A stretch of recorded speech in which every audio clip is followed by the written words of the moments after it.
தைப்பொங்கல் தெரியும், அது என்ன சிறுவீட்டு பொங்கல்னு கேட்குறீங்களா?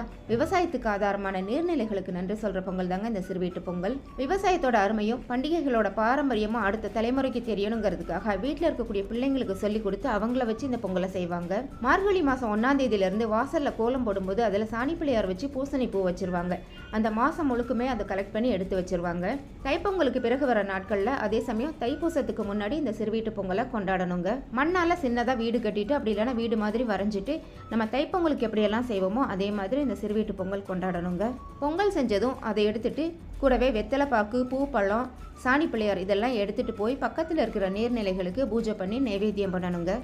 அக்கம் பக்கத்தில் இருக்கிற பிள்ளைங்கள்லாம் ஒன்று சேர்ந்து போகிறதுனால கொஞ்ச நேரம் அங்கே விளையாண்டுட்டு எடுத்துகிட்டு போன சாப்பாடெல்லாம் நல்லா சாப்பிட்டுட்டு மனசு முழுக்க சந்தோஷத்தோட வரும்போது நிறைகுடம் தண்ணியோட வீட்டுக்கு வருவாங்க.